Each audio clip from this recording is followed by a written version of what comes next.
గత వారం రోజుల క్రితం జరిగిన సంఘటన కామారెడ్డి జిల్లా తాడ్వాయి మండలం దేమే కాలనీ గ్రామానికి రాసుల పూజ భర్త నవీన్ గత వారం రోజుల క్రితం దేమే గ్రామానికి చెందిన నవీన్ పూజ ఆధార్ కార్డు కొరకు కామారెడ్డి జిల్లా కేంద్రంలో మీ సేవలో దిగుతామని వెళ్లారు. తాడ్వాయి మండల కేంద్రానికి రాగానే మర్రిస్వామిరెడ్డి కలిసి కామారెడ్డికి రావడం జరిగింది. అమాయకురాలైన దళిత అమ్మాయి పూజకు ఆమెకు జబ్బు ఉందని తన భర్తకు చెప్పి మందులు తీసుకొస్తానని ఇందల్వాయి మండలంలోని సిర్నాపల్లి అడవి ప్రాంతంలోకి తీసుకెళ్లి తన అవసరానికి వాడుకుని హత్యాయత్నానికి పాల్పడడానికి ప్రయత్నించాడు. అంతలో ఒక వ్యక్తి చూడగానే వెంటనే బయటకు రావడంతో తప్పించుకునే ప్రయత్నం చేసినప్పటికీ ఆ భయంతో వెంటనే తన బైక్ పైన తీసుకెళ్తున్న క్రమంలో బైక్ పై కింద పడినట్లు మర్రిస్వామిరెడ్డి సృష్టించాడు.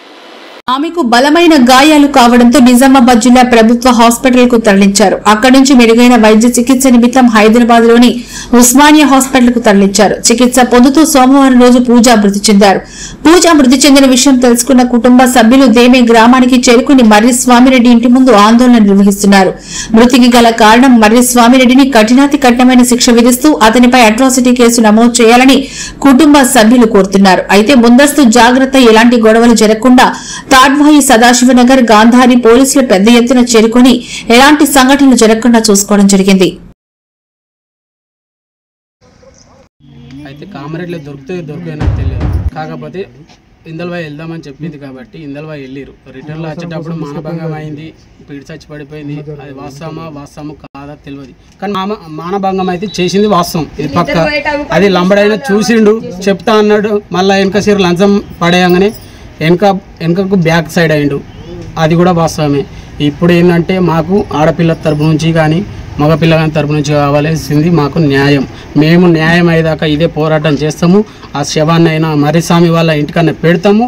వాని శవంతో పాటు ఈ శవంతో పాటు వాని శవం కూడా కావాలి. ఎందుకంటే వీనికి సంసారం వస్తుంది. ఆమె కన్నతల్లి, ఒక్క కన్నతల్లి, ఆమె 9 నెలలు 9 మాసాలు మోసి పెంచింది ఆమె. వాళ్ళ తల్లి ఇప్పుడు చనిపోయిన ఆమె పిల్ల అనే వ్యక్తి, ఆమె చనిపోయిన ఆమె ఇప్పుడు రాదు. ఓకేనా? అందుకోసమే ఈయనకు రేపంటే భార్య వస్తుంది, ఆమెకు రాలేదు కాబట్టి, కన్న తల్లికి రాదు కాబట్టి బిడ్డ కోసం, ఆమె కోసం మేము యాన్ దాకైనా, హైకోర్టు దాకైనా, డిఎస్పీ దాకైనా, యాడికైనా పోయడానికి సిద్ధంగా మేమున్నాం. వెళ్ళమ్మా వెళ్ళకూడదు, వీళ్ళు ముగ్గురు వెళ్ళాలి. భర్తను విడిచబెట్టి టేకరాల రోడ్కు భర్తను దించేసి మర్రిస్వామి అనే వ్యక్తి, స్వామి అనే వ్యక్తి రెడ్డిస్, అయినా మేము ఎస్సీలము, ఆయన రెడ్డిస్. ఆయన వ్యక్తి ఏం చేసిండంటే నూకేసి నాకు 200 ఇచ్చి, బీరు తాగపోరా అని 200 ఇచ్చి నూకేసి వెళ్ళిపోయాడు. భార్యను ఎక్కించుకొని, వీళ్ళు నవీన్ అనే భార్యను ఎక్కించుకొని సామి అనే వ్యక్తి వెళ్ళిపోయాడు. వెళ్ళిపోయిన తర్వాత రిటర్న్ వచ్చేటప్పుడు మానభంగం చేసాడు. ఇది మాత్రం పక్కా నిజం, వాస్తవం అంటే పక్కా వాస్తవం. మానభంగం చేసిండు, లంబడైనా చూసిండు. లంబడైనా కూడా సాక్ష్యం చెప్పడానికి వస్తే కూడా ఆయనకు కూడా ఎంత లంచం ఇచ్చేసిండు. లంచం రెడ్డిస్ పోయి ఇచ్చేసారు. లంచం ఇచ్చిన తర్వాత ఆయన రానని చెప్పిండు. ఈయన ఏం చేసిండంటే బండి తీసుకొని వచ్చారు. లంబడైనా దగ్గర బండి తీసుకొని పెట్టుకొని పోయిండు ఆల్రెడీ. వాళ్ళు రెడ్డిస్ అనే వ్యక్తులు పోయారు, లంబడైనా కలిసారు. ఆయన మాకు సాక్ష్యం చెప్తా అన్నాడు. చెప్తానంగా కూడా వీళ్ళు పోయారు, బైక్ కోసం అని పోయారు. ఆయనకు లంచం ఇచ్చారు, బైక్ తీసుకొని వచ్చారు.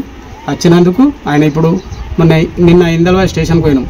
ఇందల్వాయి స్టేషన్కి పోతే ఫోన్ చేసి, అన్న నాయక్ సాబ్ రావా అంటే, నేను వస్తా అని ఫస్ట్ పొద్దున అన్నాడు. నేను వస్తా, మీకోసం నేను యాందాకాయం సిద్ధమే అని చెప్పేసి ఆయన అన్నాడు.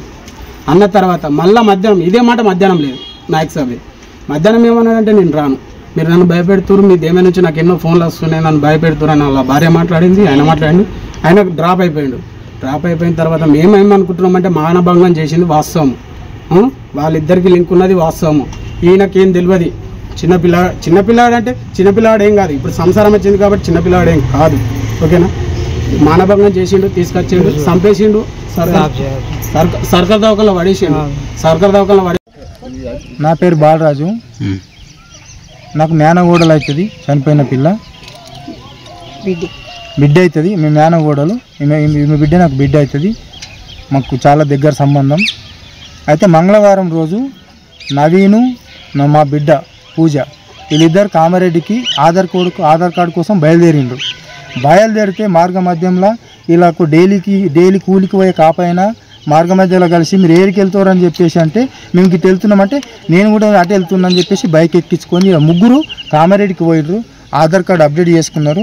అప్డేట్ చేసుకున్నాక పిల్లకి ఏదో ట్యాబ్లెట్ కావాలంటే మరి కామారెడ్డిలోనే తీసుకుందామంటే లేదు నిజామాబాద్లో దొరుకుతాయని చెప్పేసి నిజామాబాద్ తీసుకొని ముగ్గురు ఎక్కి నిజామాబాద్ వస్తుండగా టేకరాల టర్నింగ్ కాడ టేకరాల విలేజ్ గేట్ కాడ భర్తను దించేసిందంట. ఎందుకు మరి నేను రావద్దంటే ముగ్గురం ఎందుకు బైక్ మీద, మేము నీ భార్యను తోలుకపోయి నేనే ట్యాబ్లెట్ తీసుకొస్తానని చెప్పేసి టేకరాలు గేట్ కాడ విలేజ్ గేట్ కాడ అలా భర్తను దించేసి వీళ్ళిద్దరు ప్రయాణం చేశారు. నిజామాబాద్ ముట్టిరా ముట్టలేరా అనే విషయం మాకు తెలియదు.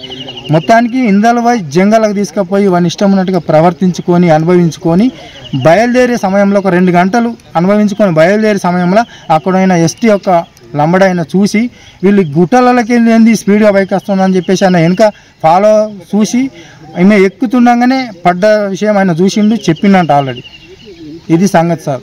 ఆ తర్వాత ఏం జరిగింది అనేది ఇక అంబులెన్స్ వచ్చిందంట, లంబడైననే మాట్లాడినంట, ఫోన్ చేసి అంబులెన్స్ పిలిపించారట. ఫస్ట్ ఎక్కడ తీసుకెళ్ళి హాస్పిటల్ కామారెడ్డి హాస్పిటల్ చంపేస్తాడు సార్. చెప్తే ఇట్లా బయట చెప్తే నేను చంపేస్తా అని అన్నాడు, బెదిరించున్నాను.